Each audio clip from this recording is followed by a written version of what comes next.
Welcome back, guys. In this episode of our weekly recap, it's going to be very short, but it's going to cover one pair, and I'm going to go over a little bit of fundamentals, simply because this week we just had the US elections, and I did not actually plan on trading that much. Now, the reason for that is simply because, one, I don't really like to trade fundamentals. It's kind of a guessing game to an extent where you can only do so much research out there. It's completely up to the market. The market will do whatever it wants at the end of the day. The markets could say that the fundamentals are going to take off in a highly bullish manner, but at the end of the day, the market could easily just go bearish and blow out all your stop loss, completely break fundamentals, completely break technicals, and just do whatever it wants. But this week, I did want to get in on the good end of the market, and that's simply because with these fundamentals, there were two outcomes and there were two people involved. If Donald Trump were to win the elections, I would expect gold to go bearish, simply because that means the US dollar is taking over. Trump has been very good for the US economy, and at the end of the day, he is a businessman, and he has created many jobs for the country of the United States. With that said, it's only expected that gold would crash because the US dollar's currency value would go up. And if you guys look back on history, you can see that with Donald Trump coming into the US, the DXY value has increased very much. Why? The economy has been doing good, thus the US currency value increases. It's only expected that with the US dollar increasing with Trump's re-election to see gold crash, but we did see Joe Biden win this year, and I had expected gold to just take off because the US value would crash. Not saying that Joe Biden is, toxic for the US, but the business side of Joe Biden, side that could increase the US currency, is just non-existent. I do expect to see the DXY crash, the dollar value of the US crash, and with that, gold is going to take off. Now, this video is being recorded on November 7th at 4:26 p.m. Joe Biden has just been elected about 4.5 hours ago. So this week's trade was way before he was elected. But at the time of this trade, the election had just, gotten to the point where Joe Biden was taking over, and we were seeing him edge out Donald Trump, and we were seeing the election take a turn. Why exactly did I place this gold buy? This was a gold buy stop, just so you know. I had waited for gold to hit the current price point in which I placed my buy stop.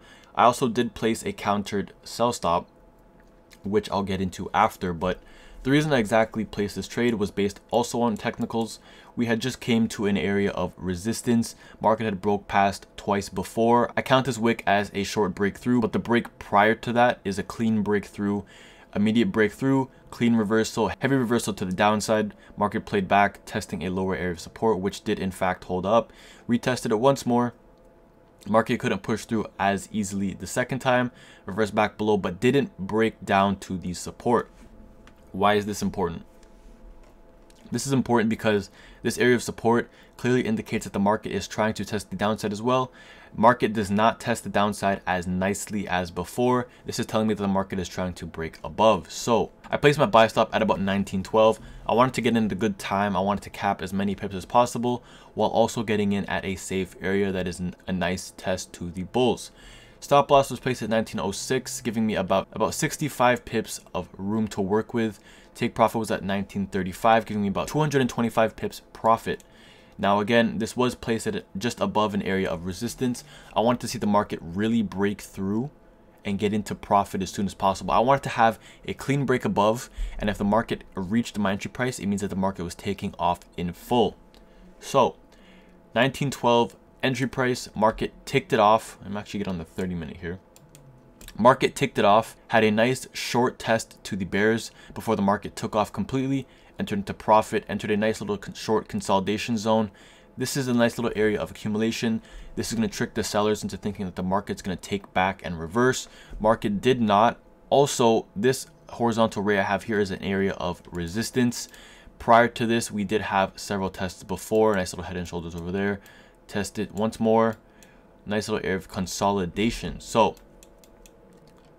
this horizontal ray did play a factor. Market sat on top of it in a nice little short area of accumulation, nice short area of consolidation.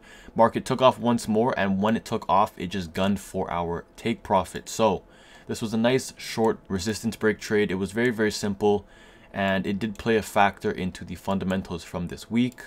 Now, I'm not big on trading fundamentals as often. I do trade it from time to time, but that is for the majority on my own. I don't like to send out signals in relation to fundamentals. Now, with that said, I do think gold's going to take off for the 2000s in the coming weeks, and this is in big part to Joe Biden's election.